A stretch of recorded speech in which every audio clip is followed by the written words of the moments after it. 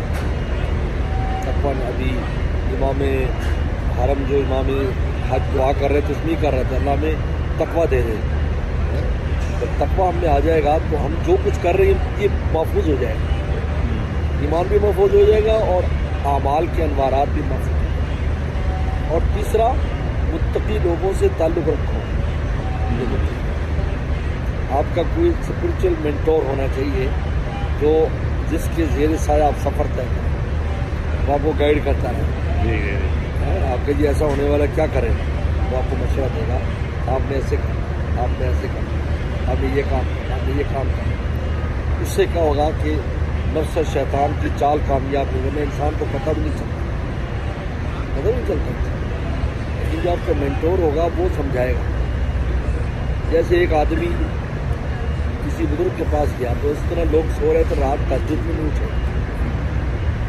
ایک آدمی جو تہجد میں اٹھا، اس نے کہا کہ حضرت وہ سوتے رہتے ہیں، تہجد نہیں پڑھتے۔ انہوں نے کہا تو بھی نہ پڑھتا تو بہتر تھا کہ تو سمجھتا ہے کہ میں ان سے افضل ہو گیا، نقلی عبادت ہے، کرے کوئی کرے نہ کرے نہ کرے۔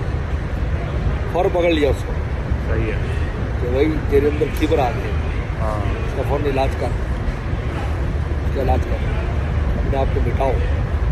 یہ جو یہاں بڑے بڑے لوگ پڑے ہوئے ہیں دین کے اعتبار سے بھی دنیا کے اعتبار سے، یہ بچانے کے لیے نا، کیونکہ جب تک انسان مٹتا نہیں ہے نفس اور شیطان کے داؤ سے نہیں نکل سکتا۔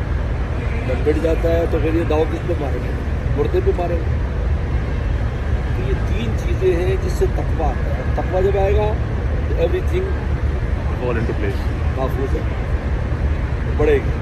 جی اگر آپ ہاتھ جائے گا تو اس ہاتھ میں آپ اور آگے جائیں گے، یہ نہیں کہ الف سے شروع کریں، بالکل بالکل، اور ترقی ہوگی اس میں۔ تو تقوی کے بغیر ایمان اور تقوی دو ہی چیزیں قرآن مجید میں ایمان کے بعد تقوی کا ذکر کیا، اور جتنے بھی فضائل بیان کی اس میں متقی کا لفظ استعمال کیا کہ جو متقین ہوں گے فی مقدس عند ملیک مقتدر، و اللہ کے قرب میں بیٹھے ہوئے۔ انما یتقبل اللہ متقین، اللہ تعالیٰ عمل متقین کا قبول کرتا ہے۔ تقوی اس کا نام ہے کہ ہم اس پر پیرا بٹھا دیں، بارڈر لائن پر پیرا ہو، آنکھ پر پیرا ہو، کان پر پیرا ہو، زبان پر پیرا ہو، دل کی سوچ پر بھی پیرا ہو، دل میں کوئی بات نہ آنے۔ اس لیے کہتے ہیں کہ یہ بھی ہجرت ہے، ایک عجیب ہجرت کی عجیب قسمیں بتاتا ہے۔ ایک ہجرت ہوتی ہے دارالکفر سے دارالاسلام میں گئے، جیسے مکہ سے مدینہ تک، یہ ہجرت ہے۔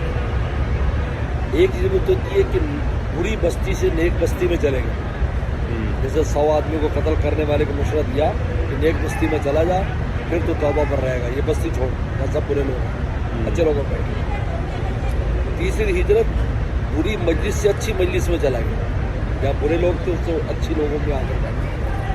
اور چوتھی ہجرت سوچوں کو تبدیل کرے، سوچ غلط آ رہی، مکہ سوچ رہے، مدینہ سوچ رہے، میں حج کر کے آتا ہے، اس سے کیا ہوگا، نور آئے گا، قلب میں نور آئے گا، اور وہ نفس اور شیطان جو کروانا چاہتے ہیں وہ کروائیں گے، کیونکہ پہلے سوچ لاتا ہے، پھر قابو کر لیتا ہے، پھر عمل کراتا ہے، پھر گناہ کراتا ہے۔ جب ہم سوچ آنے ہی لگے ہم دوسری سوچ کی طرف چلیں گے، چینل چینج کر دیں۔ اور جب آپ سوچ کر جائیں گے تو نفس اور شیطان آپ کو دھوکہ نہیں دے سکتے۔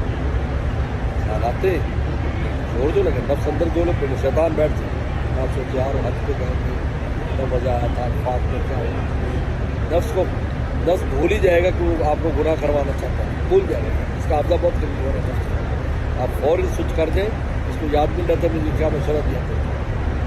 تو یہ تین چیزیں ہیں جس سے تقویٰ آتا ہے، ایک خود ہمت کرنی ہوتی ہے، ہوشیار رہنا ہوتا ہے، کمی ہو جائے اللہ معاف کر دے، غصہ آ جائے۔ میرے شیخ فرماتے تھے عبد الباقی صاحب، فجر سے نیت کر لیں، آج سونے تک میں گناہ نہیں ہو گیا، ایسے یہ کہ جی میرا تو ارادہ نہیں تھا، بھائی نہیں، ارادہ رکھو اس کا گناہ نہ کرنے کا، ورنہ تمہارے ارادے پر شیطان چھاپا مارے گا۔ بھائی اگر اسٹیئرنگ خالی ہو تو کوئی بیٹھ کے چلانا شروع کر دے، ایسا ہی ہے۔ آپ ارادے کی اسٹیئرنگ کے اوپر اللہ رسول کو بٹھاؤ، آج ہم نے گناہ نہیں کرا۔ اب آپ کو پتہ ہوگا کہ آنکھ کتنی بار خراب ہوئی میری دن میں،